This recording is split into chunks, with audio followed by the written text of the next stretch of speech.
자, 그래서요, 오늘 우리가 첫 번째 볼 주제는요, 신라가 삼국을 어떻게 통일했는지 그 과정 이야기를 좀 해보도록 하겠습니다. 자, 그런데 여러분들, 신라가 삼국을 통일한 이 과정에 대한 이야기, 이건요, 여기다가 막 글로 쓰는 것이 아니라 지도로 보시는 게 훨씬 더 좋아요. 자, 그래서 먼저 지도로 설명을 좀 해볼게요. 자, 좀 전에 우리는 분명히 말했어요. 신라는 6세기 중반에 한강을 차지하였다. 그런데 이 과정 속에서 백제의 배신을 한 거죠. 그렇죠? 자, 그럼 여러분들 그때부터 백제는 신라를 엄청 미워하겠죠.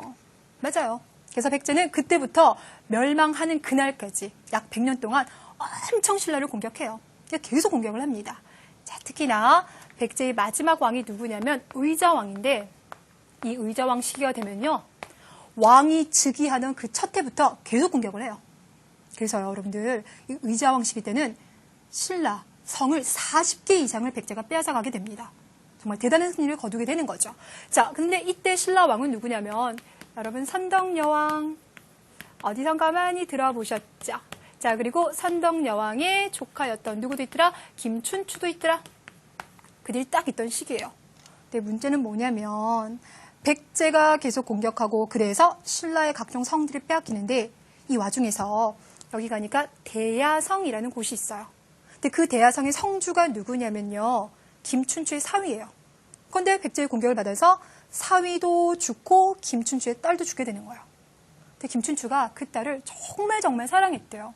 그래서 그 딸의 시신이 나중에 김춘추에게 오게 되자 김춘추는 너무 충격을 받아가지고 며칠 동안 정말 앞에 사람이 지나가도 알아볼 수도 없을 정도로 정말 혼이 나가 있는 상황이 돼버린 거야. 결국 김춘추는 얼마나 그 백제에 대한 복수를 하고 싶겠습니까?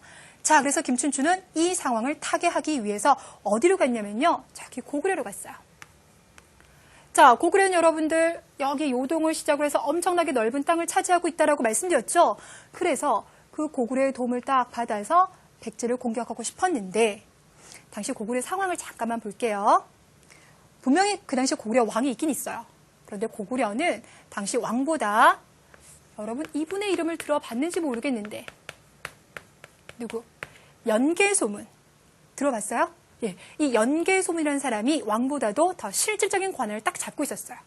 그래서 김춘추가 연개소문에게 가가지고 백제를 공격하게 좀 도움을 주세요 라고 얘기를 했는데 연개소문이 뭐라고 하냐면 그럼 니들이 먼저 우리 빼앗아간 땅 줘 라고 얘기를 해요. 근데 김춘추가 여러분들 아니 땅을 함부로 줄 수 있는 상황이 아니죠. 그래서 이건 제가 함부로 결정할 수 없습니다 라고 하니까 연개소문이 김춘추를 감옥에 가두어라 이렇게 된 거예요. 그래서 김춘추는 결국 고구려 감옥에 갇히게 되는 상황이 되었습니다. 근데 그 사람은 혹시 모를 상황을 대비해서요 금덩어리를 하나 가져갔거든요. 그러면서 감옥에 있으면서 고구려 높은 관리에게 뇌물을 줬습니다. 그리고 물어봐요. 아니 제가 어떻게 하면 이 고구려에서 탈출할 수 있겠습니까? 라고 했더니 고구려 관리가 배신을 한 거죠. 김춘추에게 뭐라고 얘기하냐면 토끼와 자라 이야기 모르는가? 라고 힌트를 준 거예요. 여러분들 왜 그 바다에 있는 용왕님께서 갑자기 큰 병을 얻었어요. 그래서 그 병은 토끼의 간을 먹으면 낫는데요. 그러니까 자라가 제가 다녀오겠습니다 라고 하고 나가죠. 토끼를 만났어요. 더 딱 잡아서 가려고 하는데 토끼가 꾀를 내죠. 자라야 내가 너를 정말 도와주고 싶어. 내 간을 주고 싶어. 그런데 어떻게 하면 좋지? 내 간은 내가 집에다 숨겨놨는데 나 풀어주면 내가 그거 가져올게 라는 이야기잖아요. 들어본 적 있죠? 바로 거기서 힌트를 얻은 거예요. 그래서 김춘추도 연개소문에게 거짓으로 그러니까 저를 풀어만 주시면 제가 가가지고 왕에게 땅을 돌려주십시오 라고 얘기할 테니 풀어주세요 라고 했고 그래서 연개소문 풀어줬습니다. 그럼 그 다음에 어떻게 됐을 것 같아요? 그럼 어떻게 되겠냐? 고구려 가지도 않고 땅도 안 돌려주는 상황이 돼버리는 거죠. 되셨나요? 자, 이렇게 신라는 한강을 차지하였지만 백제, 고구려 위아래의 공격을 계속 받고 있는 그런 상황이었어요. 자, 이번에는 잠깐 중국을 보겠습니다. 여러분 중국에서요 예전에 수나라가 등장하였습니다.